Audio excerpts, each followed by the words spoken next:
is what you're thinking, and I think you're probably right. But anyway, I'm going to go through this. It is an important chapter. It's probably the most difficult chapter that's going to be on the next lecture exam. So pay attention. I'll try to help you, as best I can. If you have any questions, please stop me. I think some of this stuff is kind of tricky. It was like crickets this morning. I don't know if they were just so in such awe of how fascinating it was, or they just either didn't understand or they just whatever. But no one said anything. It was just quiet. So feel free to ask me questions about this. So is it just really complicated? I think so. I mean, I think the stuff, right? Yeah. No, I mean, all the stuff that you've done so far, I think it's the most complicated stuff. Yeah. This is a boss level. Yeah. Yeah. It's there's just a lot of little details. There are. I mean, not to freak you out, but there are worse chapters coming. The nervous system stuff's bad, yeah, but this is the toughest one I think you've had so far. That's me though. Everybody has different things. Like a lot of people don't like chapter 2, the chemistry chapter, right? They're not good at that. So everyone has things that they're good at or bad at or whatever. So maybe this won't be that bad for you. So I'm going to go through all of this. No lab today, but we will have a lab eventually. Next Tuesday, don't forget you have your lab practical. Anything in labs 4, 5, or 6 could be on it, with the exception, and somebody reminded me of this morning, we did not do the elastic cartilage. I don't know if you remember that, because I couldn't find elastic cartilage. So there won't be any elastic cartilage on it, but anything else is fair game. You kind of know what to expect now. Make sure you spend some quality time with those tables, especially that big muscle table. I can go all over the place with that table. I could just give me a muscle that inserts on the humerus, or tell me a muscle that flexes your forearm, or give me a muscle that extends your knee or something like that. So, and as well as just showing you, the actual models and pointing at them and say, what is this, Make sure too, when you take the practical, that you take some deep breaths and you actually answer the question that's being asked. Sometimes I might point to a muscle on a model and you'll be like, oh great, I know that, and you're gonna start to write down the muscle, but then you realize that the question was, what is the action of this? Okay, so just... Can you give us an example? Yeah, I mean, I could point to, this, and instead of just saying, what is this, I'd say, name the action, or name the insertion of this muscle. I'm pointing to the deltoid, but I'm not asking you to name the deltoid. I'm asking you for the origin, or I'm asking for the insertion. Sometimes I won't even use models. I'll just say out of the blue, what's the, origin of the serratus anterior? And you'd have to tell me. Yeah, so, yeah, it's pretty horrible. All right? Really know that. I mean, I personally think that's the toughest part of the second practical, is just knowing all those muscles. That's what I think. I mean, I know there's the bones you got to know. There's a lot of stuff, but I think that's maybe the worst. So, and then to add insult to injury, then you got your lecture exam. Sorry, then you've got your lecture exam on Thursday, and that's not going to be any walk in the park either. That's going to be 7 chapters. Now, this morning, a student asked me if I had a review video for that lecture exam that I could put up. The short answer is, I don't know. I gotta check and see. I did have one, but then I changed the content, and I'm not sure if that's still really applies to what the current exam looks like. I promise though, I will look when I get home and check your email or check your announcements today, because I may post a review video. And if I do, I strongly recommend watching that now. It'll basically be it'll be like the review that you're gonna get on Tuesday for the lecture exam, but you're gonna get it now, so you have kind of the whole weekend to think about it. Again, I don't want to get your hopes up. This is if I can find it, all right? And if it applies, I don't want to give you a review that's gonna send you in the wrong direction. But if it applies, then I'll post it. Yeah. The practical usually takes about 50 minutes. Yeah. Okay, so the rest of that is just going to be review. Yeah, the rest of after you take the practical, the rest will be review for the lecture exam. Yep. Keep in mind, if you do decide to study this weekend for the lecture exam, I would put more of your time into chapters 5, 6, 9, and 10. 5, 6, 9, and 10. Those are the ones where most of the questions come from. Whereas there will be questions from 7, 8, and 11, just fewer questions, okay? So just bear that in mind. All right, I think that's all I want to say. Any questions about the stuff that's coming up like next week? Yes, I know it's kind of a tricky week, but anything you guys could think of. And then to add insult to injury, after you take the lecture exam next Thursday, then we start into the nervous system and just really beat you down, really make you lose all hope. That's the goal. That came up quick. It did come up quick, right? I'm just happy that you guys are still here to like witness it. By this time, there's a lot of students that have dropped, so you know, congratulations to you guys. You're still here. You're still seeing the course. I just thought people would just stop showing up. Like. Well, no. Some people did just stop showing up. That's true, but I don't know how many actually dropped. So that's a good question. So, all right. So without further ado, let me get into this. Please stop me if you have any questions, and I'll try to help you out. So here we go. Chapter 10, they call it muscle tissue. This chapter is more like the physiology of how muscles contract. That's really what this chapter is about.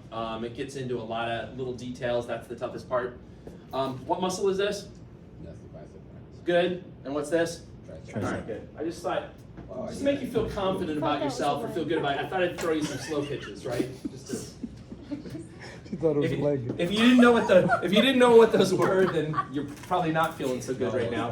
But anyway, all right. This is the big picture. Most of this chapter, we're going to talk about all three muscle types. So, what are the three muscle types? Skeletal, cardiac, and smooth. Right.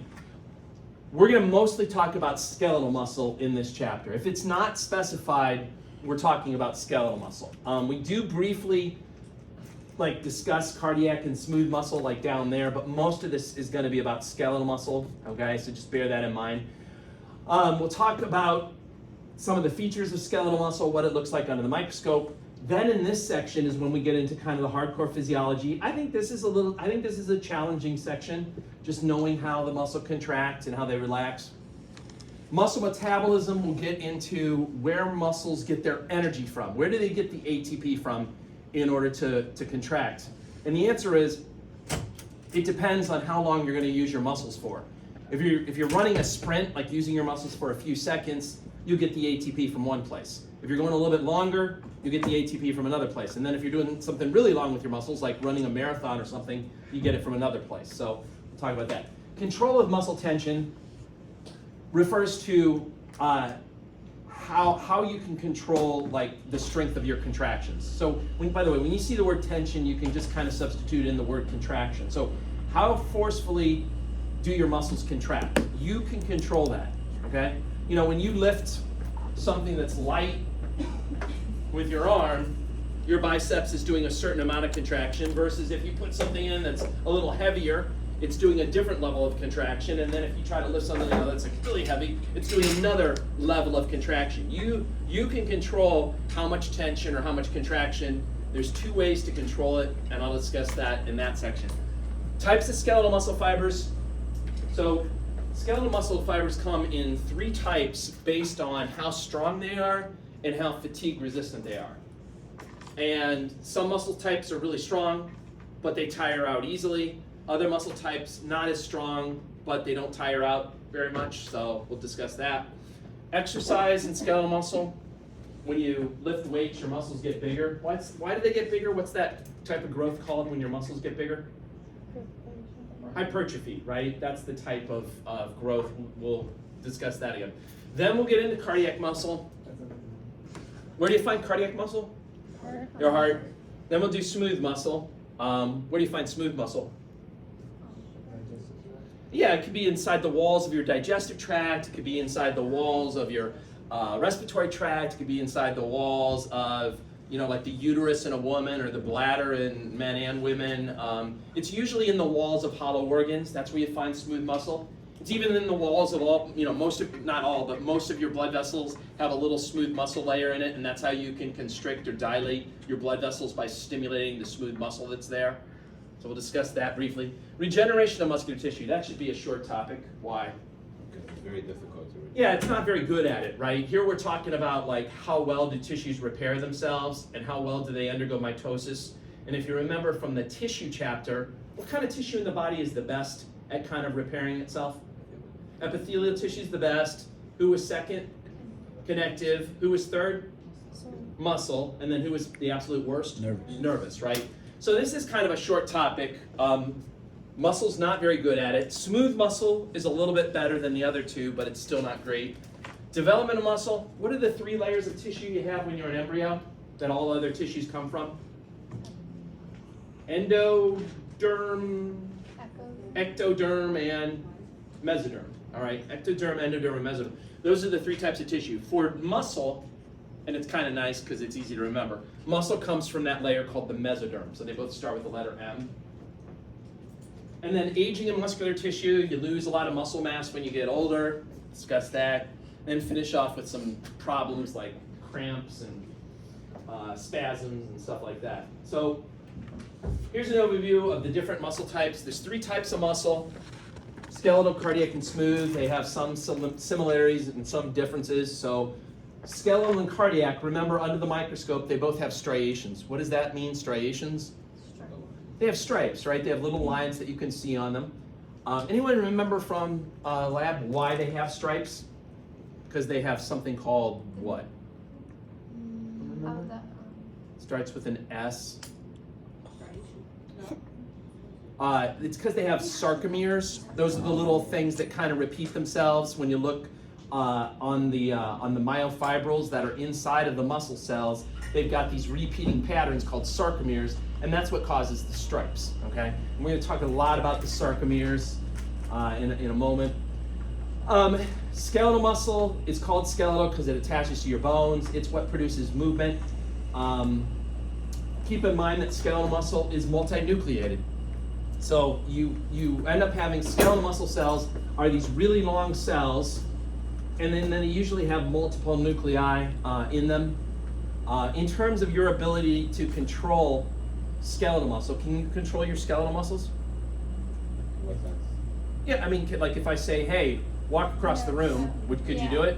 Yeah, your skeletal muscles are voluntary. You can control them, whether you're walking or waving at your friend or texting or rolling your eyes or whatever the heck you're doing, it's all voluntary. So skeletal muscles are under your voluntary control.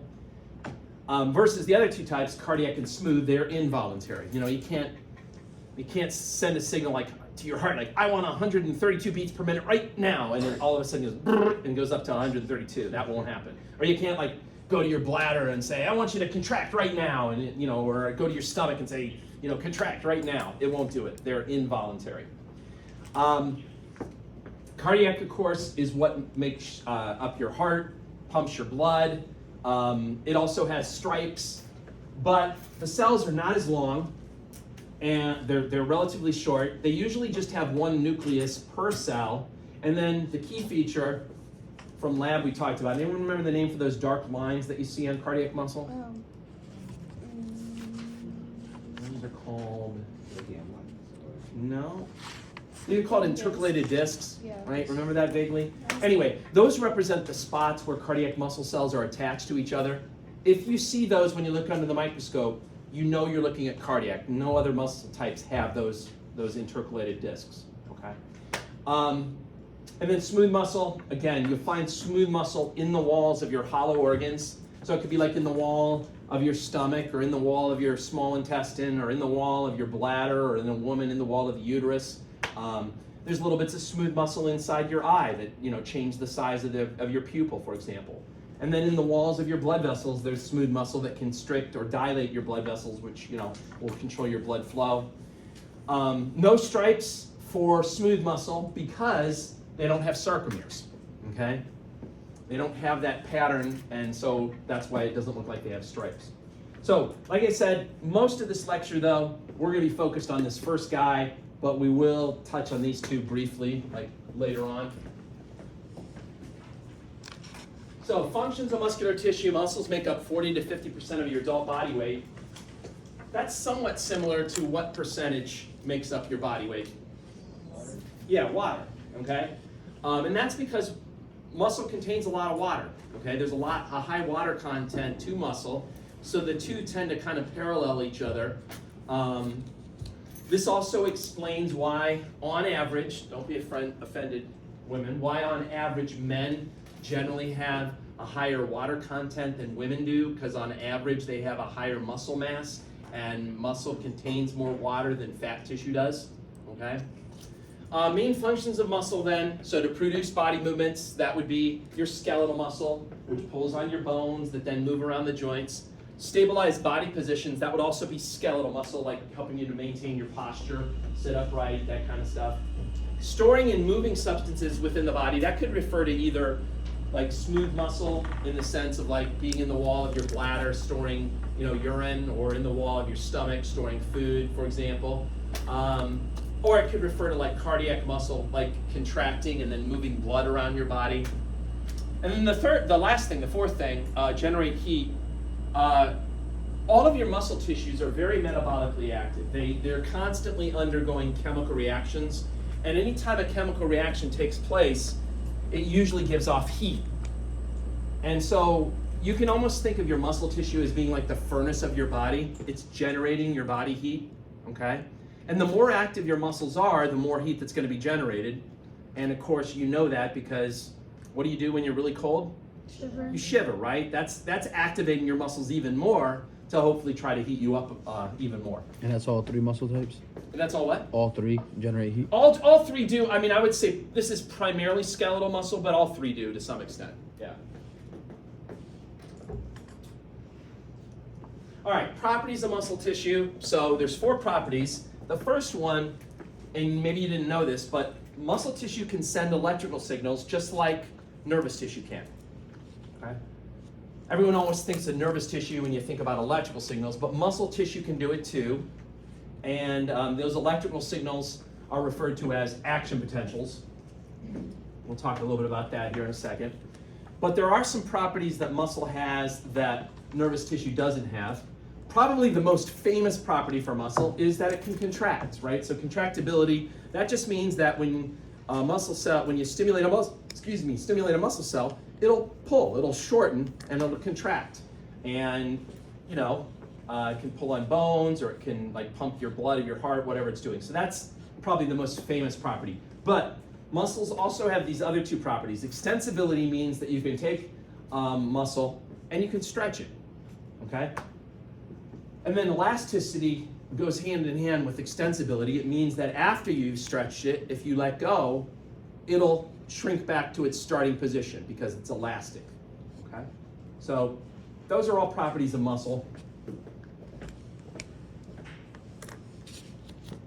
So let's talk about skeletal muscle then in a little bit more detail. Skeletal muscle cells, first of all, remember the other name for a muscle cell is a muscle fiber. It means the same thing. So skeletal muscle cells or skeletal muscle fibers, they're very long cells. They're the second longest type of cells in the body. Neurons win the award for the longest cells in the body. Like you have some neurons, right, that start up in your brain and they go like all the way down your spinal cord, so they can be really, really long. But skeletal muscle cells can be pretty long too. Like if you take like one of your quad muscles, right, and you look at one of the cells that are in there, the cells that are in that quad muscle would basically be running the full length of the muscle. So you could have a single skeletal muscle cell that's like this long, right? So they can be very long. Skeletal muscle usually has a pretty good blood supply. There's usually one big artery that then comes in and 1 or 2 veins, and then they give off branches into smaller ones. You can tell body parts from the outside that have a good blood supply by virtue of the fact that they'll look kind of reddish or brownish. So like, when you look at all these models that we've had, I don't know where they are, but you look at all these models of muscles, right? Most pictures of muscles, they make them look kind of reddish or dark brownish, right? That's because they have a good blood supply. Anything that has a good blood supply is going to have that kind of reddish, darkish appearance, which is why you know, when you look at your liver, it's got a good blood supply, so it's kind of this dark red, dark brown color. Spleen looks the same way. Kidneys look the same way. Even the lungs look pretty, you know, reddish or brownish because they have a good blood supply. So when you see reddish or brownish color, think good blood supply.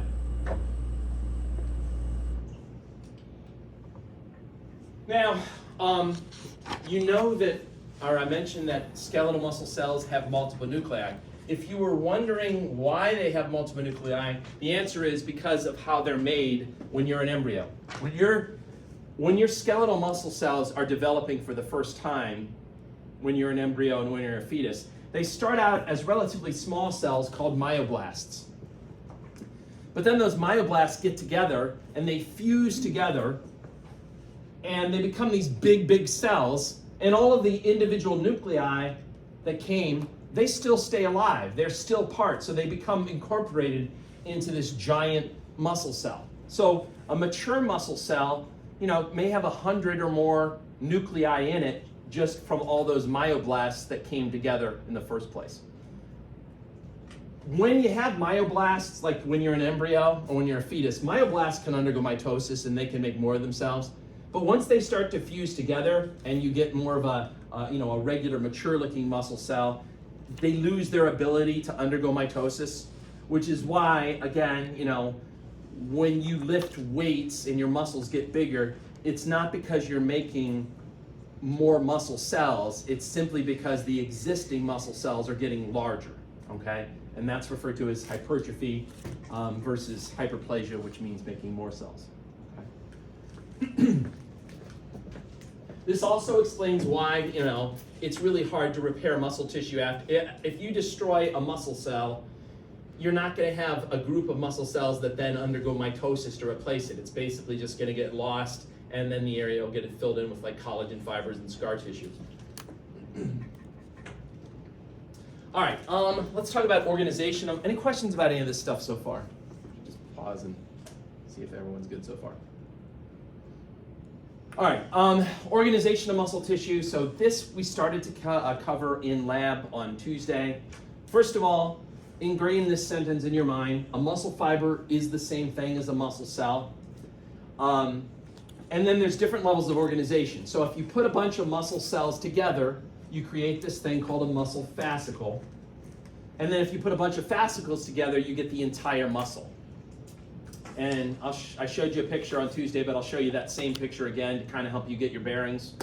Now, holding the muscles together are different layers of connective tissue. And there's 3 layers to know about, and I'm actually going to go sort of backwards from how they're listed here. So if you look at one muscle cell, there's a connective tissue layer that surrounds it called the endomysium. And actually on this model, this is a model of one muscle cell, and this thing that you see on the outside, if you were wondering, this is the endomysium here. It's this is the cell membrane of the muscle cell itself, but this thing here is that endomysium, which is the connective tissue layer that surrounds it. If you put a bunch of muscle cells together, again, you get this thing called a fascicle, and holding the fascicle together is a layer called the perimysium. And then if you put all the fascicles together, you get the entire muscle, and surrounding the outside of the entire muscle is the epimysium. Okay? So 3 layers. Now, these things help to organize the muscle, but they also do 2 other things that are important. These guys actually extend past the end of the muscle itself. So even after the muscle cells end, these guys are continuing on, and the 3 of them sort of fuse together, and they form the tendons that are at the ends that are gonna hold that muscle to the actual bone. Okay, so they play a role in forming the tendons, number 1, and then number 2, they also play a role in forming the fascia, which are basically those walls that make up the compartments. We talked about compartment syndrome that you have as a problem, and you got these different spaces where different types of muscles are located. The walls of those compartments are called fascia, and they're made up of these 3 layers as well. So here's a picture this is a picture I showed you on Tuesday, but let me walk you through this going, I guess, from inside to out. So again, this would be an individual muscle cell right here. And don't ask me why, I don't know if the artist just got lazy, but they didn't actually label it. If you want to draw a little line right to that little thing that's around that would be the endomysium that's surrounding the individual muscle cell. I don't know why they didn't label it, but they didn't. That's the endomysium. What part, the Just this red? little, just the little part that's right there. Oh, like that. Yeah, the little red part that's surrounding the muscle cell. That's the endomysium. Then if you put a bunch of muscle cells together, you get this thing called a fascicle, and surrounding the fascicle is the connective tissue layer called the perimysium. So that holds that together. And then if you put a whole bunch of fascicles together, you then have this layer called the epimysium that surrounds it. Eventually, all three of those layers will continue on, and as they get past the muscle, they fuse together and they form the tendon that then holds the muscle to the bone. Okay. So that's kind of the organization there. Now, I started to go through some of the parts of a skeletal muscle cell during lab.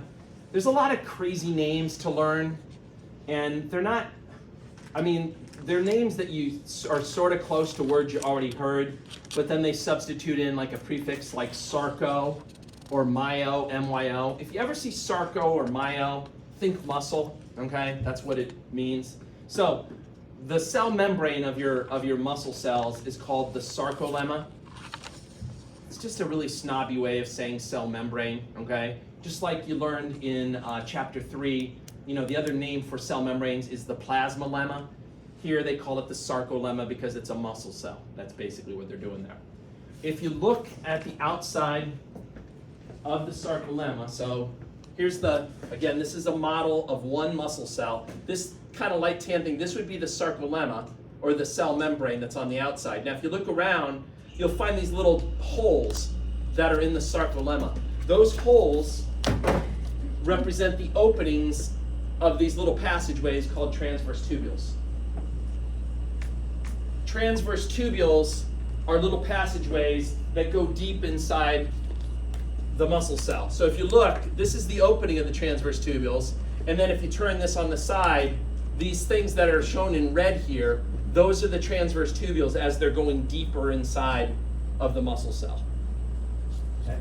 Now, the purpose, I don't want to get too far into the physiology yet, but the purpose of the transverse tubules is to make sure that the electrical signal is able to go deeper inside of the muscle cell. So when the electrical signaling starts on the muscle cell, it'll start on the outside, on the cell membrane, on the sarcolemma.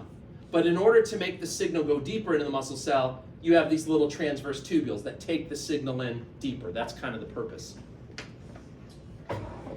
Now, just like you had a cytoplasm in most of your body cells, right? You also have it inside of a muscle cell. But once again, they had to be dumb and come up with their own name for it, so they call it the sarcoplasm, right? Not very creative. You see what they did here, right? They just kind of put that sarco before everything. Now, you're going to have organelles inside of the sarcoplasm. Some of them you've heard of before, other ones have weird names and you haven't heard of them before. The main organelle that we're going to discuss is this first one, the myofibril. That's the guy that actually does the contraction. So it's kind of like the most important organelle. It's doing the contraction. We're going to spend a lot of time talking about myofibrils in a second. Another important organelle is the sarcoplasmic reticulum. A lot of time, and if you ever saw this on the practical, you can just abbreviate it SR if you want to, okay? The sarcoplasmic reticulum basically looks like the smooth ER in a regular body cell, but it has one really important function. It holds lots and lots of calcium. It's a storage spot for the calcium when, a muscle cell is relaxed. When a muscle cell is stimulated to contract, the sarcoplasmic reticulum will release that calcium into the sarcoplasm, and that will make the contraction happen.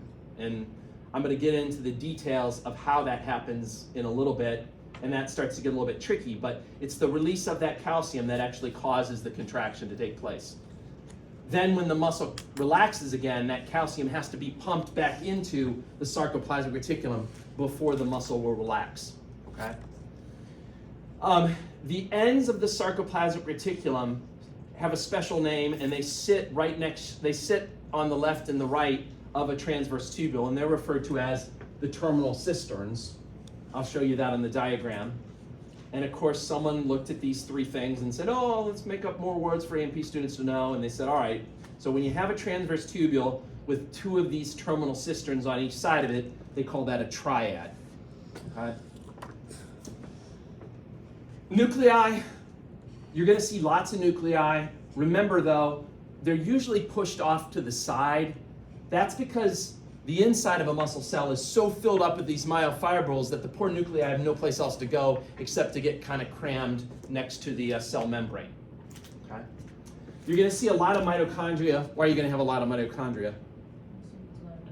Yeah, you need a lot of energy, you need a lot of ATP, so you're going to have a lot of mitochondria. You're also going to have some of this stuff called myoglobin. Now, I'm going to guess that a lot of you guys have probably never heard the word myoglobin, but maybe you've heard a word that sounds sort of similar to it. Hemoglobin. Hemoglobin. And what's hemoglobin? Anyone know? Blood. So hemoglobin is a protein inside of red blood cells that carries oxygen. Myoglobin is a protein inside of muscle cells that carries oxygen. So what it is it basically provides a short-term supply of oxygen for your muscle cells. So like when you're not using your muscles, when you're relaxed, some oxygen will start to attach to the myoglobin. So you'll have this very short-term storage of oxygen inside your muscles already in case you decide to then use your muscles. Now this supply of oxygen that's attached to the myoglobin, it doesn't last for very long. Eventually you need to rely on blood vessels carrying oxygen to it, but it does give you a very quick short-term supply of oxygen so that your muscle cells can make a lot of ATP. If you want to make a lot of ATP, you usually need oxygen to do it, and this provides a very quick short-term supply of oxygen. That's kind of the purpose of it. The other thing that will help you make ATP is this, glycogen granules. What's, going back to the chemistry chapter, what's glycogen? Sugar. It's a sugar. It's basically a whole bunch of glucoses that have been attached to each other. And so when a muscle cell wants to start working, it can break down the glycogen and get the glucose out, and then it can break down the glucose in the presence of oxygen coming from the myoglobin, and by running that through the mitochondria, it can make lots of ATP very quickly. Okay? But both of these guys are very short term. You tend to run out of the glycogen pretty quickly, and you tend to run out of the oxygen. So then that's when you have to depend on your blood vessels delivering oxygen and glucose. Okay? These are just, they're good for a quick short time supply. So here is a picture. I showed you this in lab. This picture is basically the same as this model, okay? And this is showing you, this whole thing is one skeletal muscle cell. If you're like me, looking at these pictures, when I first started looking at them, they just look to me like a bunch of cylinders that are coming out towards you. Like you see this, and to me this didn't look all that different from this, and it can be a little bit confusing, but you need to kind of get your bearings when you look at these pictures. That other picture is a close-up of that, okay, just to get your bearings. That other picture is a close-up of one muscle cell, okay? Maybe you're smarter than me, but it took me a while to figure that out. It would drive me crazy seeing all these pictures of things coming out of me, and I was like, kind of hard to get my bearings. Anyway, this is one muscle cell, or one muscle fiber, whatever you want to call it. The outer cell membrane has this stupid name called the sarcolemma. Within that cell membrane, you will see little holes, and those little holes represent the openings of these transverse tubules that are shown here kind of in light gray or blue that are coming through. The main stuff that you see inside are these big cylinder-like things that are coming out towards you. Those are the myofibrils. Those are the contractile organelles. They're kind of a big deal. We're going to spend a hell of a lot of time talking about what happens at the myofibrils here in a second. Shown in orange is all that sarcoplasmic reticulum stuff. That's where the calcium gets stored when a muscle is relaxed. And then when a muscle is stimulated to contract, it releases the calcium, which then triggers and makes the contraction happen. Okay? I don't want to get too far ahead of myself, but I just want you to maybe kind of visualize how this works. You'll have a neuron that'll stimulate a muscle cell to contract. Skeletal muscle cells, they always need a neuron to tell them to contract. When the neuron stimulates the muscle cell, the electrical signal will start on the outside of the muscle cell, on the sarcolemma, and it'll go kind of along the outside, down the entire length of that muscle cell. But everywhere that there's a T-tubule, that will allow the electrical signal to go deep inside of the muscle cell. As the electrical signal is passing through that T-tubule, it will cause the terminal cisterns, which are part of the sarcoplasmic reticulum sitting on each side of it, it'll cause them to release calcium. When the calcium gets released, then the muscle cell will start to contract. It will start to shorten. Yeah? Is the endomysium part of the sarcolemma? No, the It's endomysium separate? is outside of it. Okay, so it's not shown in this picture. No, no, but that's it would correct. be It's not. around the blue part of That's that. correct. It would be Okay. around the outside of the, like on this model it's shown, Yeah. right? This is Okay. the sarcolemma, and then that's the endomysium. This picture's not showing it. Okay. Yeah. Now Good what- question. What's a clearer picture of the cisterns? What's a It's- clearer it's- picture? It's like, I see it right here on the PowerPoint, but it's like pointing at something like in the corner. The cisterns are literally just the name for the sarcoplasmic reticulum that sits next to the T-tubule. So it'll be the orange. Yeah, it's the orange part right next to the blue part. Okay. Okay? It's a little maybe, I don't know if it's easier or harder to see on this model, but like if you look at this thing here, the red lines would be the T-tubules, and then the white that's right next to it on either side would be the terminal cisterns. Oh, okay. Okay? You can see the four nuclei have no place to go. They're pushed off to the sides, right? You can also see the poor mitochondria. They're just kind of sandwiched in wherever you can fit them, mostly because of these big myofibrils that are kind of pushing everything out of the way. If you look at a myofibril, which they've done here, if you look at it from the side, that's when you see these repeating segments that are called sarcomeres. And it's those sarcomeres that create the stripes or the striations that you see under the microscope for skeletal muscle and also for cardiac muscle. Smooth muscle doesn't have the sarcomeres, so smooth muscle doesn't have stripes when you look at it under the microscope. The other thing when you look at a myofibril, you'll notice the two types of filaments that you have, the thick and the thin filaments. We're going to talk a lot about those in a second, but basically when a muscle cell contracts, the thick and the thin filaments will slide past each other and the whole muscle cell gets shorter, and that's what causes the contraction to happen. It's literally the sliding of the thick and the thin filaments past each other. Why do they slide past each other? Well, basically the thick filament is going to grab onto the thin filament and kind of pull it along, let go, re-grab, pull it some more, and it keeps pulling it along, and the two of them slide past each other and the muscle contracts. I'm going to get into the excruciating details about how that happens here in a second, but I just wanted to give you a heads up on that. Any questions about like the anatomy of the muscle cell? We're pretty good with that. All right, so let me talk about myofibrils then. They're the contractile organelles. They do the contraction. Myofibrils are made up of lots of proteins. The two most famous proteins that you may have heard of, like in a general bio class, are what are called the contractile proteins, and that includes myosin and actin.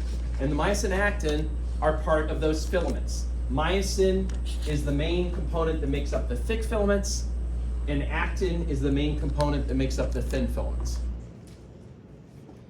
Now, though myosin and actin are not the only proteins, though, that you have in myofibrils, you also have something called regulatory proteins. Regulatory proteins control the contraction. They control turning it on and turning it off. And there's two of those that you should know, troponin and tropomyosin. And then you also have a bunch of what are called structural proteins that kind of hold the myofibril in position, kind of line up the thick and the thin filaments. And And there's a bunch of structural proteins. The two that you should know, though, are something called titin and dystrophin. And I'll explain what they do in a moment. And these proteins, like I said, are going to be arranged into these repeating sections that are referred to as sarcomeres. And so here's a sarcomere, but let me show you the big picture. So there's the big picture. And then these are all the stupid letter names that you guys need to know. You should know this for the next lab practical, and you should know it for the next lecture exam. Now, on the lab practical, it'll be more like me showing you a picture, and you just have to tell me, oh, that's the A band, or that's the Z disc, or whatever. Versus on the lecture exam, you have to know what these things actually mean, right? I could say, like, on the lecture exam, I might say, what is the name of the place where one sarcomere connects to another? And you'd have to choose like Z disc. So you actually have to know what these sections are for the lecture exam, as opposed to just identifying. So let me go through each of these sections. So first of all, the Z disc. The Z disc represents the beginning and the end of a sarcomere. So between one Z disc and then the next Z disc, that defines a sarcomere. And then if you kept going down the length of the myofibril, there'd be another sarcomere, then another sarcomere, then another one, all the way down, and that's what creates the stripe pattern when you look at skeletal muscle, you look at cardiac muscle. Okay?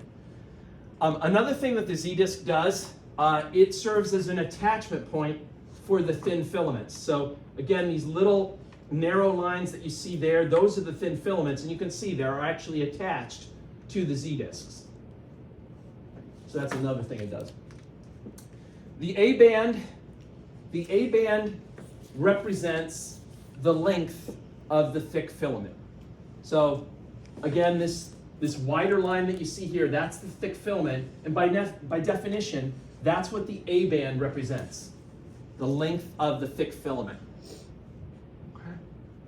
Now, the I band and the H zone are a little bit trickier to understand because they represent parts of the thin and the thick filament that don't overlap.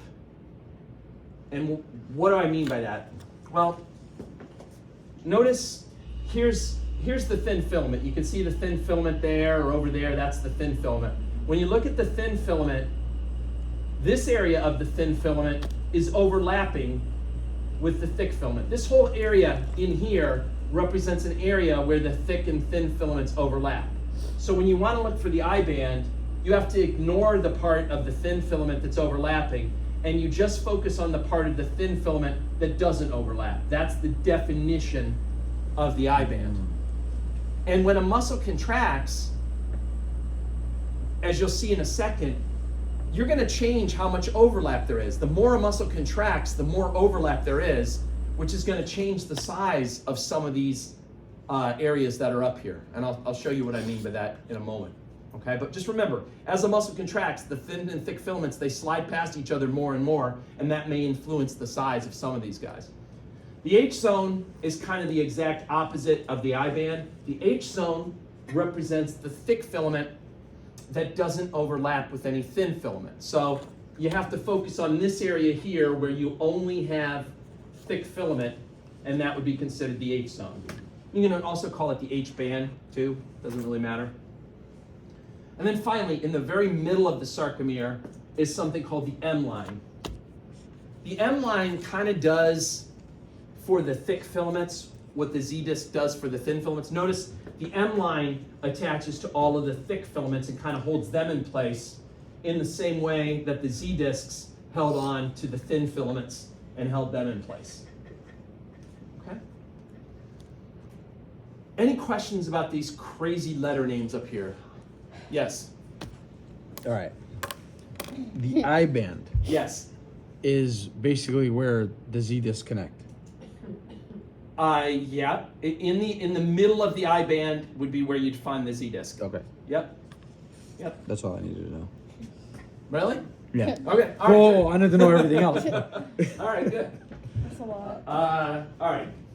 Now, I will come back to that sarcomere because I want to show you what happens when a muscle contracts. Some of those bands are going to get smaller and then some are not going to change, and hopefully it'll make sense when we get back to that. But now I'm just going to take a little diversion, and let's talk about the proteins that make up the myofibril. First, we'll talk about the two famous contractile proteins, which are the actin and the myosin. Remember, actin is the main component of the thin filament, and then myosin is the main component of the thick filament. Actin, each individual actin kind of looks like a little round ball, and then if you put a whole bunch of actins together and then kind of twist it, almost looks like a string of pearls or something. That's kind of what the thin filament looks like, or at least the backbone of the thin filament looks like that. It's made up of those little round actin proteins that are stuck to each other. Now, this is not the final version of the thin filament. This is just kind of the backbone. There are two other proteins that are on the thin filament besides actin, something called troponin and tropomyosin. I'll show you the full version in a second, but I just wanted to show you the backbone. I just wanted to show you the actin part first. The thick filament is made up of the myosin. Myosin kind of looks like golf clubs that then have been like twisted around each other. And the part of the thick filament that's really important is this little part that says myosin heads. The myosin heads are important because they're going to be the guys that grab onto the thin filament and pull it along.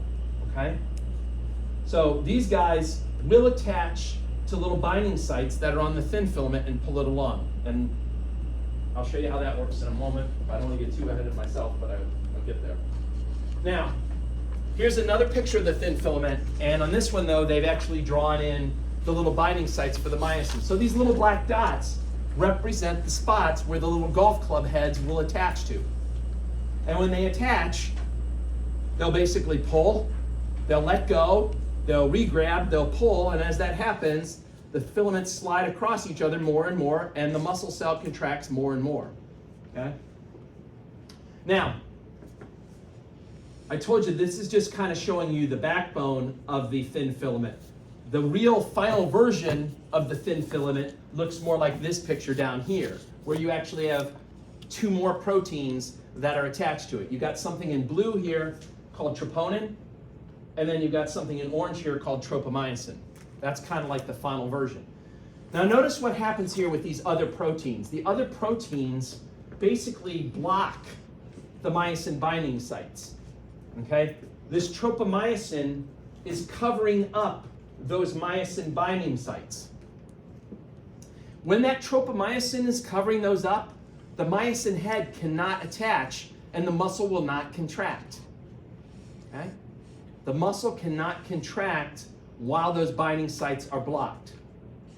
In order to get the muscle to contract, you have to unblock those binding sites, and then the myosin will attach and start pulling it along and you'll get the muscle contraction.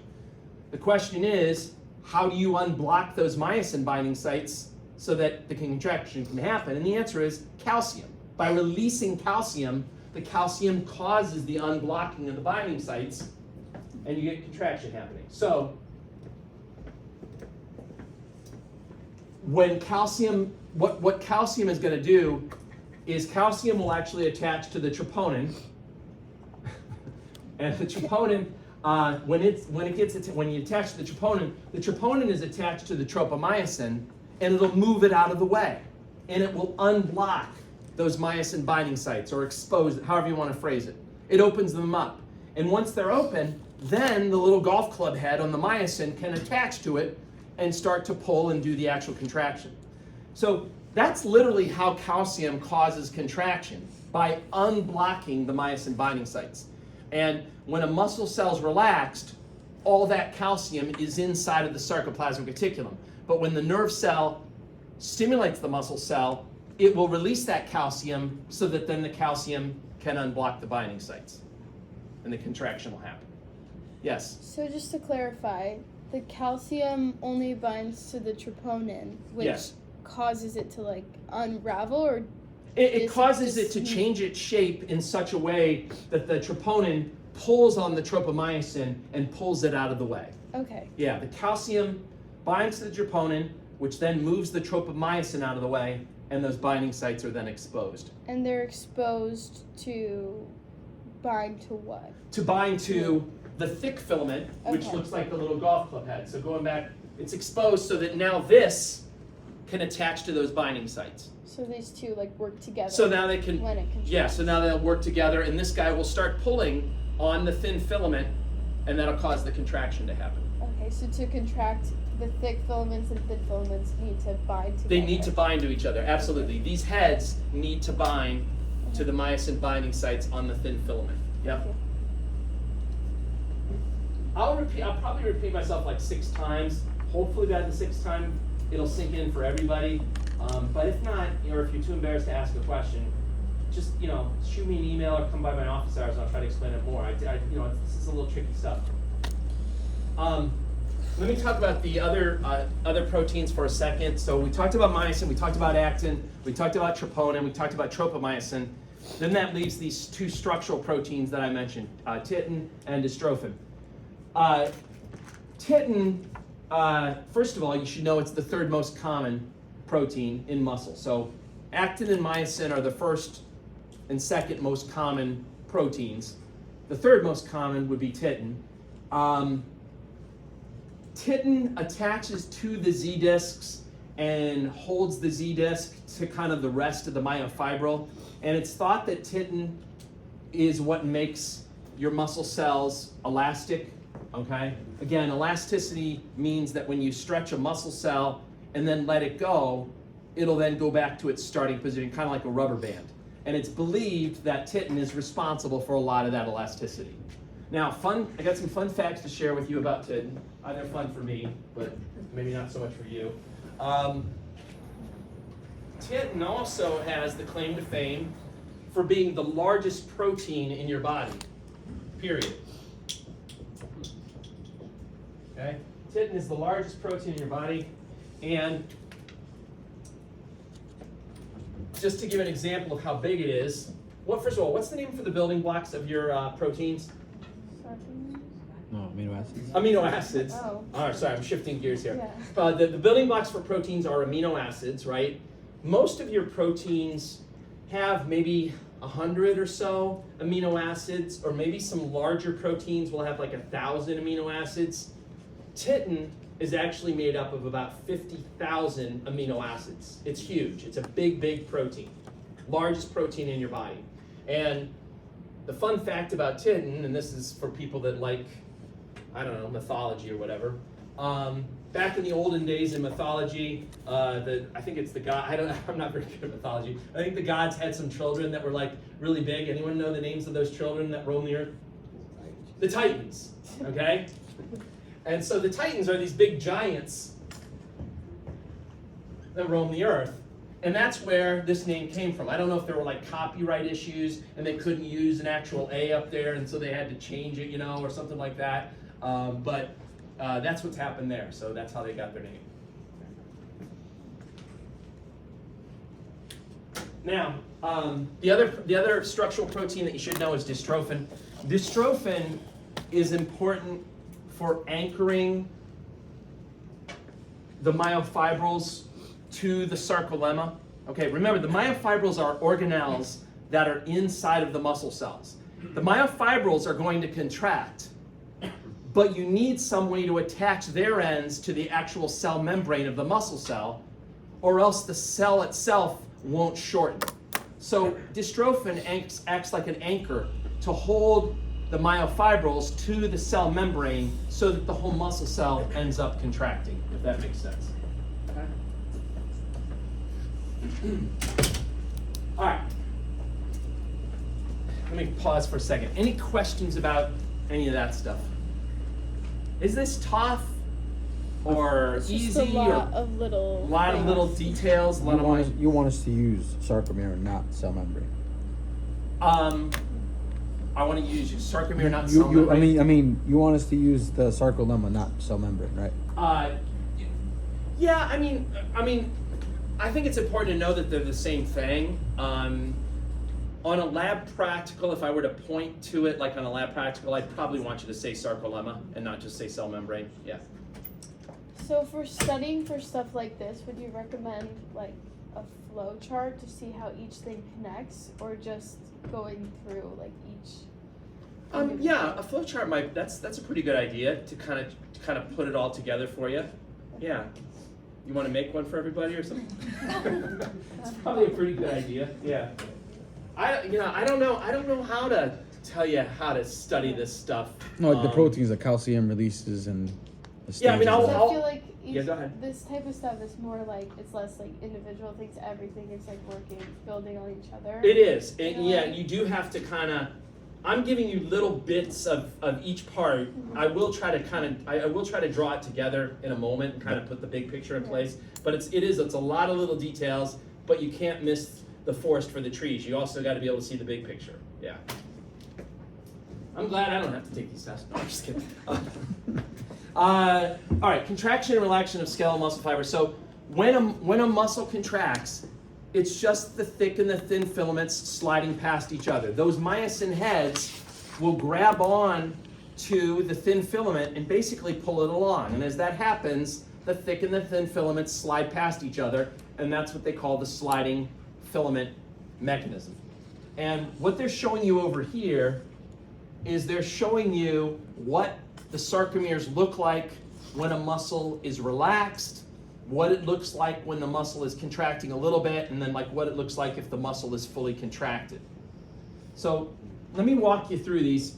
And what this is also showing you is how those areas of the sarcomeres either change or don't change depending on what section you're talking about, okay? So up here first, you've got basically two sarcomeres. Here's one Z-disc, here's another Z-disc. So here's one sarcomere. And then from here to here is another Z-disc, that's another sarcomere. So you're looking at two sarcomeres, and then this is in a relaxed muscle. So this is when the muscle's not contracted. The things shown in red are the thick filaments that are made up of those myosin proteins. The little things that you see here, those are the myosin heads that are going to do the grabbing, basically. Okay? Versus the things that are in like brown here, those are the thin filaments that have the binding sites on them. So when a muscle's relaxed, the whole sarcomere is kind of stretched out. The sarcomeres are kind of stretched out like this.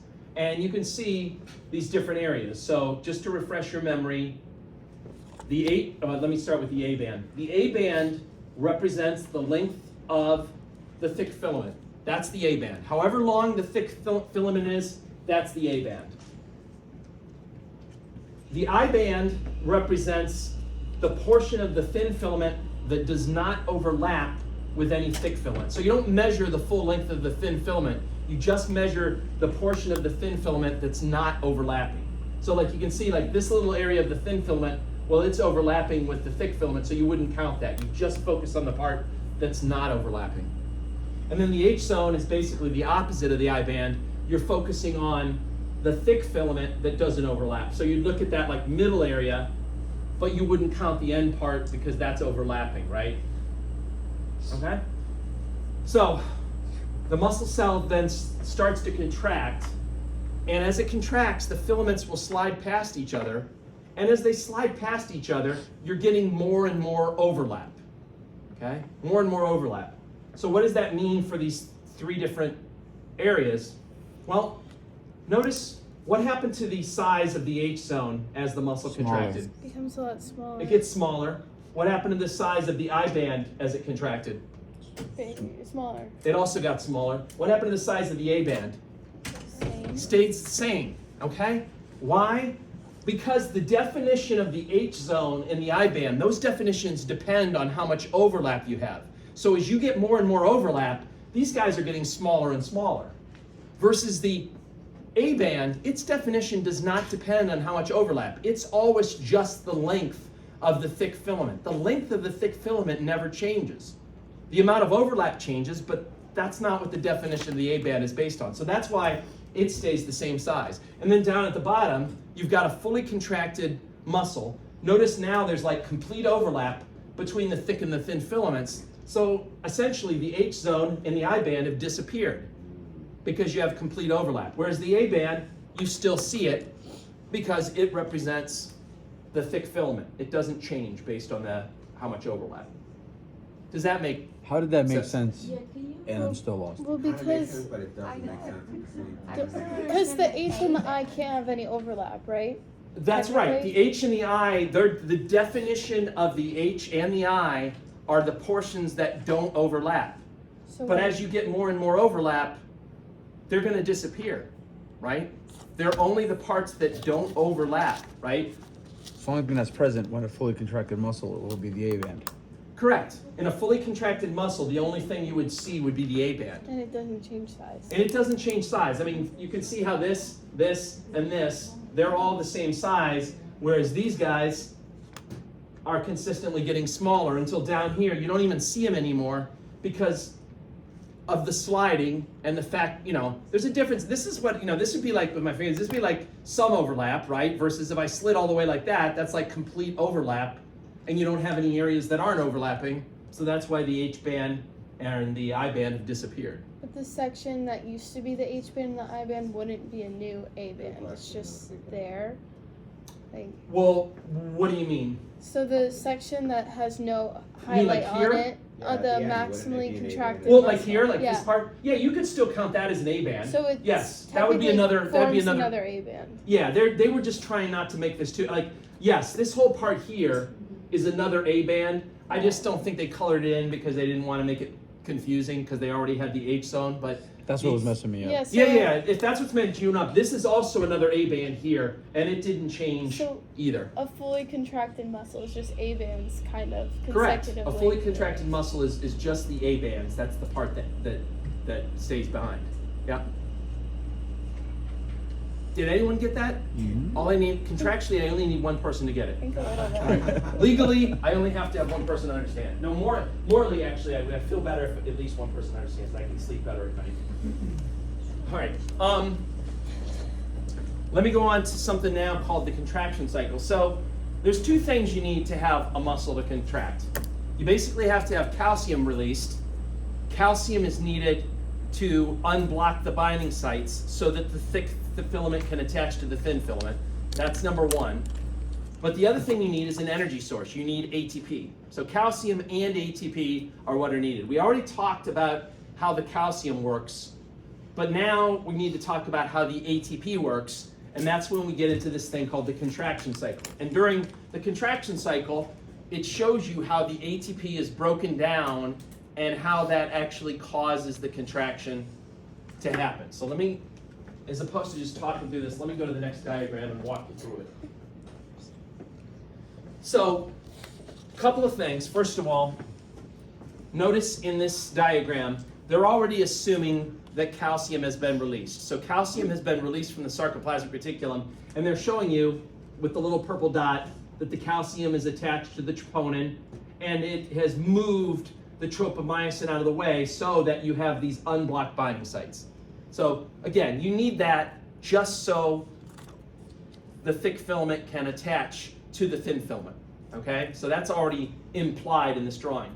But then this drawing is showing you, well, how does the ATP come in? How is it used? So let me walk you through that. So down here, just to get your bearings, obviously this thing is the thin filament, and then this thing in red is the thick filament.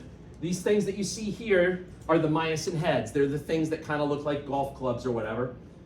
And I'm going to start at this spot, and then I'll walk you around the cycle. So you have some fresh ATP comes in. It attaches to the myosin head like this. And then in step one, the ATP that's here is going to get broken down. Now they're using the word hydrolyzed, but that just means the same thing as breaking it down. And what do they do when they break it down? They basically just take and remove one of the phosphate groups. So what do you call it if you remove a phosphate group from ATP? ADP. ADP, adenosine diphosphate. So in step one, you've broken down this ATP, and now you have ADP and a phosphate group. When that happens, and this is what's really important, when that happens, the myosin heads become reoriented and energized. What does that mean? And I know it's maybe a little bit subtle on this picture, but let me explain what's going on. In this picture here, the myosin heads are kind of bent like this. Yeah. But when the ATP gets broken down, they shift and they reorient and they become like this. Okay? I know it's kind of subtle, but you're basically going from here to more upright, like that. That's due to that ATP being broken down. So from here to like that. That's step one. In step two, the phosphate group is going to fall off, so you lose the phosphate group. When that happens, that will cause the myosin heads to attach to the thin filament. So this is the actual step where the myosin binds to the myosin binding sites. That's called the attachment step. So step 1, you went like this, and then step 2, you're basically like that, and you're grabbing on. So it's attaching to the thin filament at that point. Yep. Is there something that unbinds that phosphorus, like another protein or anything like that, or is it just willingly unbind? It's basically just kind of, it's sort of forced to fall off when this makes that attachment. It's kind of happening at the same time. Yeah. Now, when you have this attachment between the myosin heads and the actin, for some silly reason they call that forming myosin-actin cross bridges. It just means that they've attached to each other. They call it a cross bridge, but it just means you've attached. In step 3, the ADP that was there, that's going to come off. And notice what happens here. You basically have the myosin heads pulling. This is the step when the actual pulling takes place. The myosin heads are going to pull that thin filament along, and that's referred to as the power stroke. Okay?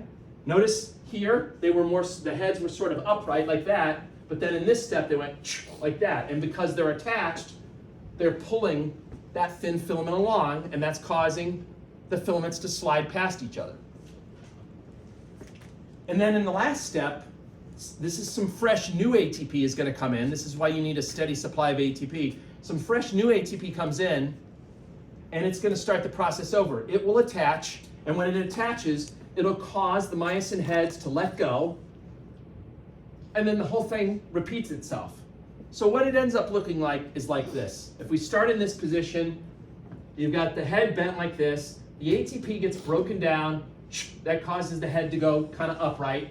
Then in the next step, the head attaches, and then the next step, it pulls, then it lets go, it reorients, grabs again, pulls, lets go, reorients, grabs and pulls. And as it's doing that, it's just pulling, and the thick and the thin filaments are sliding past each other, and the whole muscle cell is contracting. It's getting shorter and shorter. Yeah. And so where does the calcium? The calcium just stays on? The calcium's just staying on. The calcium has done its job to unblock the binding site. Yeah. You need to have both though. If you have ATP without calcium, the binding won't occur. If you've got calcium without ATP, then this part won't happen. Yeah. And also another question, how does it stop? Like, how Yeah, does that's it?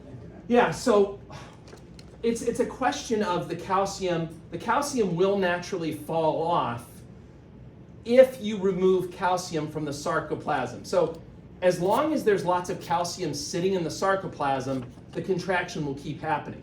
But if you wait long enough, the calcium will naturally fall off, and then the calcium will get pumped back into the sarcoplasmic reticulum. And that's what will cause the relaxation. The pumping of the calcium back into the sarcoplasmic reticulum will basically stop the contraction from happening. Okay? Yeah. So in terms of skeletal muscle, this is happening when we're walking or doing anything that's contracting muscles, and then this cycle happens naturally for cardiac and... That's true. This is right. This is happening like automatically for cardiac. Yeah. Okay. So this is just happening as the heart is beating. And Correct. Yeah, with every like contraction, it's happening. That's right. Yeah. Just to clarify for that, like, second step, Uh-huh. so the phosphate, that leaves, Uh-huh. and then that's what causes the myosin head to attach to the Yes. filament? Yep. Yep. And there's no names for these stages. Oh, no, there is. Sorry, the previous slide had them. These are the names. So the first step when the ATP gets broken down is called ATP hydrolysis. The second step when the attachment happens, called attachment. The actual pulling step is called the power stroke. And then step 4 where it lets go is called the detachment step. I probably should add those names over to this slide. It might help a little bit. Live and learn. Next semester, everything will be perfect. And the ATP is being supplied by the mitochondria. Correct. Well, possibly. It may come from. We're going to get into that in a moment, but it just depends on how long you're using your muscles for. where it exactly comes from, but yeah, certainly it could be coming from the mitochondria. There are some other sources too, though. Okay.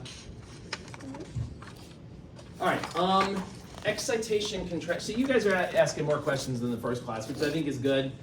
The other class either was just too overwhelmed or too bored, or I don't know what. But I'm glad you guys are asking questions. Excitation, contraction, coupling. This refers to then how do you link up your nervous system with the muscles? Okay, muscles won't do all this stuff that I just showed you unless a nerve cell tells them to do this, and that's really what this topic is about: excitation, contraction, coupling. So, in essence, let me walk you through kind of the big picture. You'd start with the idea in your brain, like, hey, I want to wave at someone now. So that idea would start up here. It'd follow various passageways down through using different neurons that we'll discuss in the nervous system chapter. Eventually, this signal would get sent out using neurons to the muscles that would do the movement that you want to do. The neurons would stimulate the muscle cells, and you would get an electrical signal move along the outside of the muscle cell. But because of those T-tubules, that would then allow the electrical signal to go deep inside of the muscle cell. As the electrical signal went inside the muscle cell, it would cause the sarcoplasmic reticulum to release calcium. As soon as the sarcoplasmic reticulum is released, as soon as the calcium is released from the sarcoplasmic reticulum, the calcium then will attach to the troponin, which will move the tropomyosin out of the way, which means that the binding sites on the thin filament will be exposed, which then, provided that you also have enough ATP, will mean that the thick filament will start attaching and will start pulling its way along and do the contraction that I showed you on the previous slide. Let's just put everything together. That's what I was trying to do. Yeah, I'm glad you saw that, Jonathan. That was my goal. I was trying to put it all together. Everyone kind of see how that fits in? Okay? Yeah. So that's the big picture. I'll come back to that big picture, I think, in a second, but that's the big picture. Length-tension relationship. This is another topic to talk about. Yeah, go ahead. It says if enough ATPs are on, and if it isn't?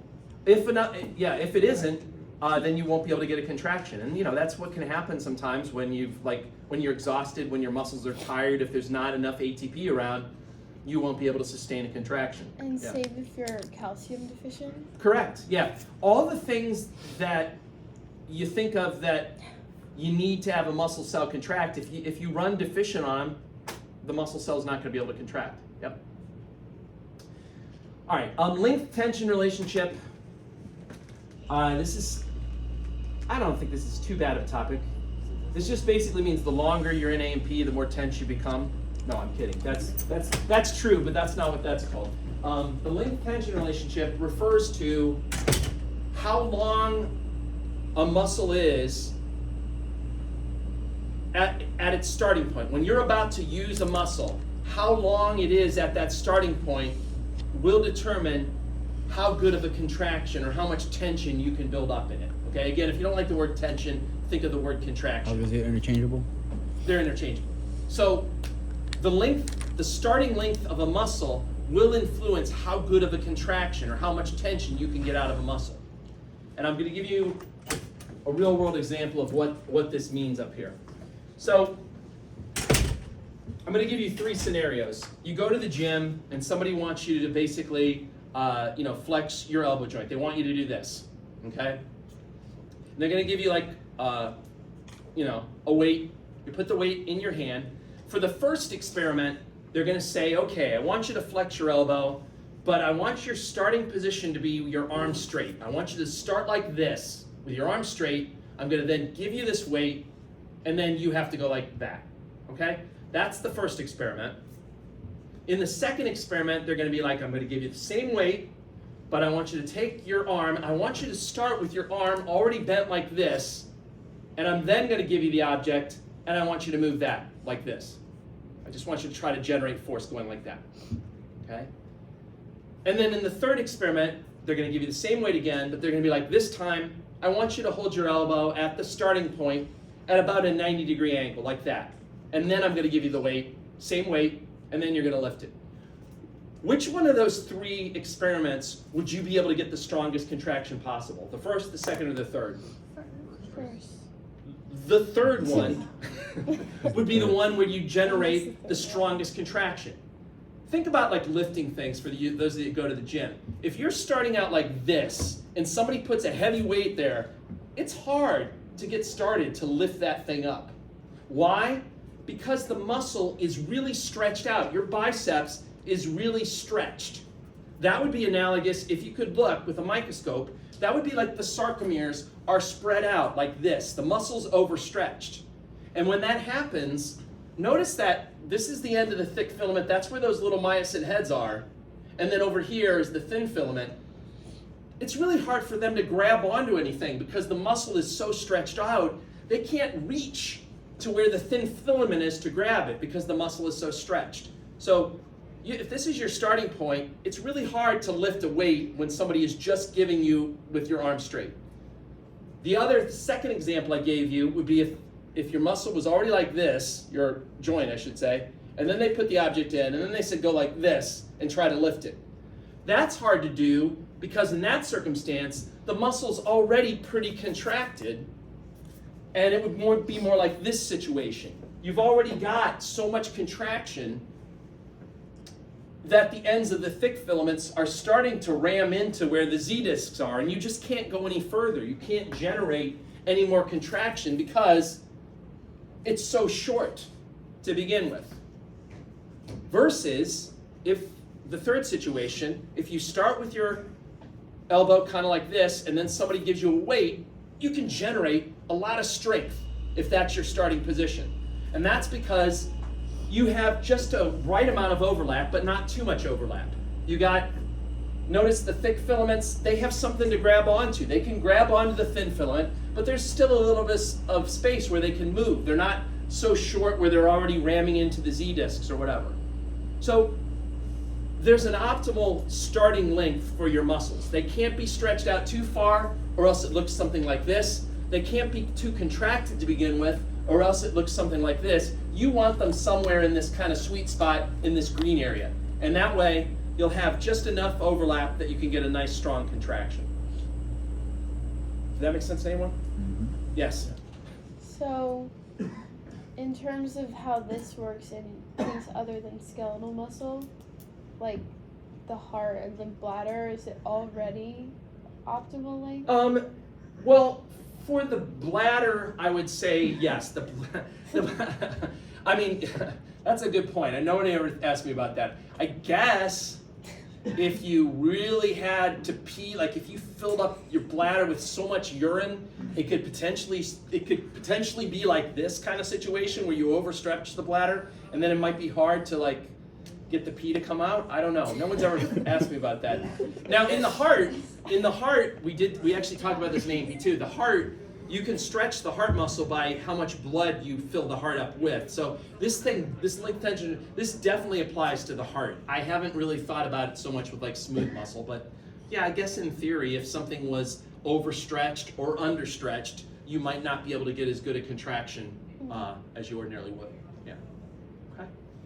All right. Let's see here. Interesting. Is that ideal for muscle growth? You mean in terms of like building your muscles? I don't know about that. I mean, you do, like if you go to the gym and you have to like start, this is your starting point, that requires a lot more strength. That might actually build up your muscles faster. It's harder to do, but it might build up your muscles faster. I don't know. I'm not an exercise science guy, but it might, I'm not sure. Sorry, let me see. This was, I apologize.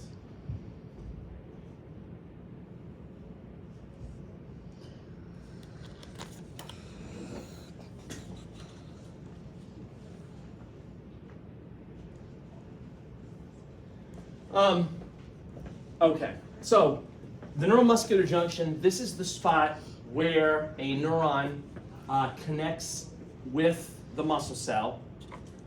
Again, skeletal muscle cells won't just contract on their own. They always have to be signaled to contract by a neuron.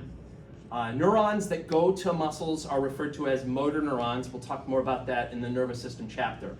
And when you look at the end of the neuron, there's kind of a little bulging thing at the end of a neuron called the synaptic end bulb. And if you look inside of the synaptic end bulb, you're going to find lots of little bags called vesicles. You should remember vesicles from chapter 3. And inside of those vesicles is going to be a neurotransmitter, which is a signaling chemical.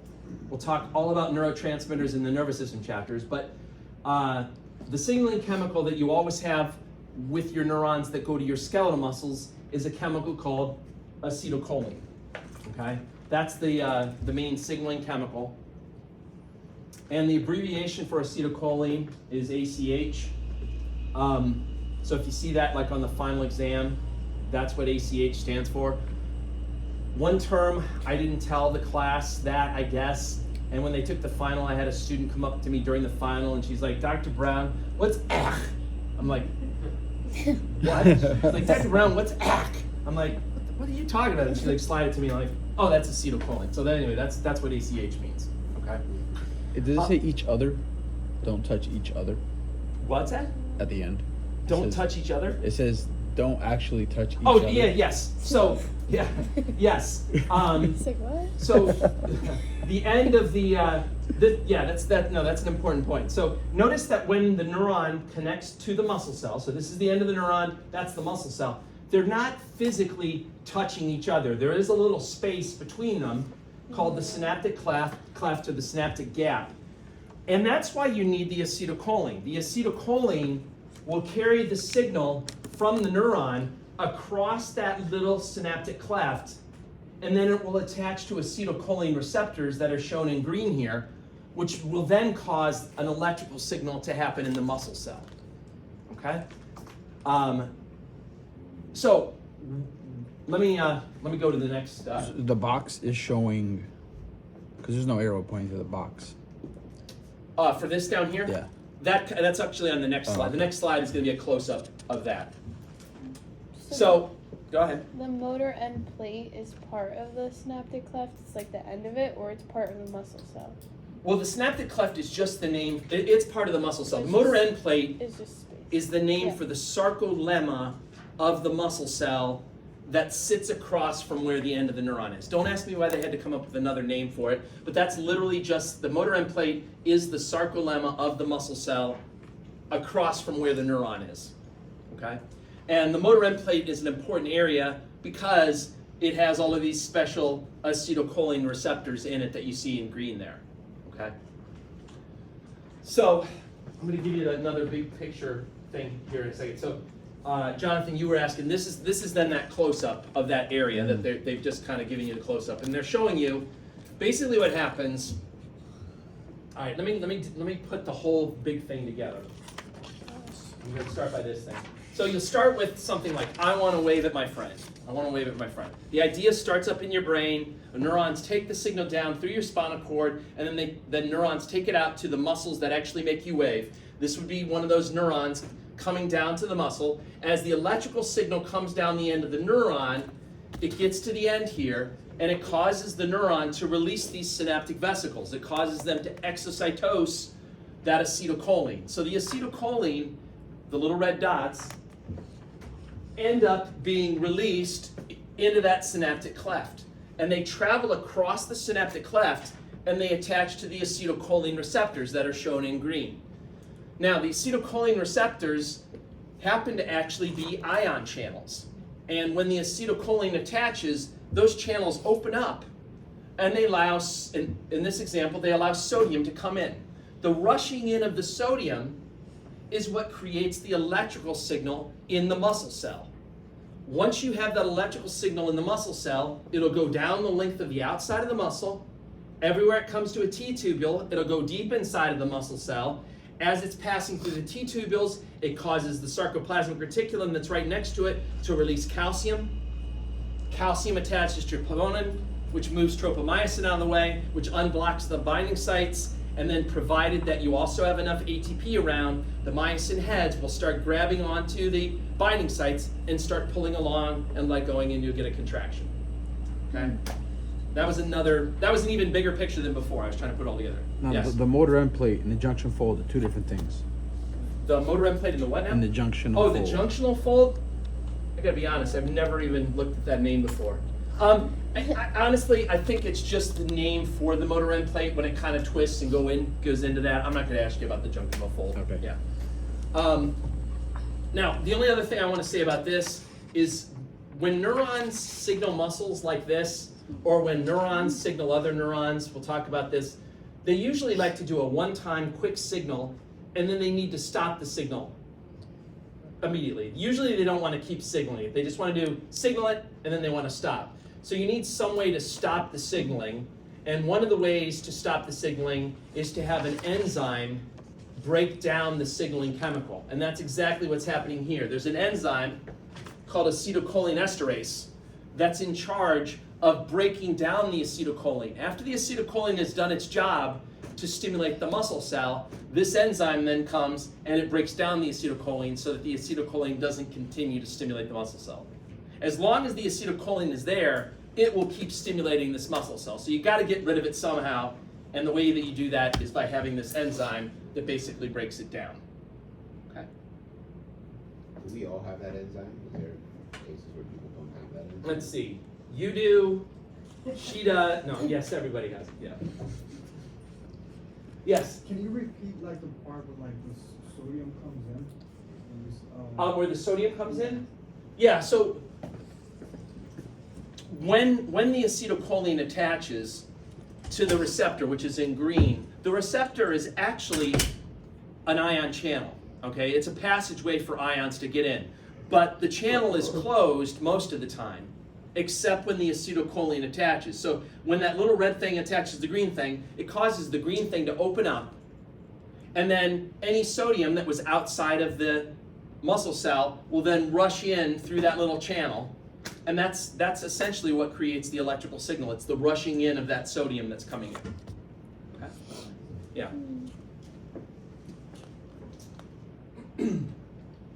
All right. I think this is a good spot to stop and let you guys take your break. Any questions about any of this stuff so far? It's a lot. I know it's overwhelming. Okay.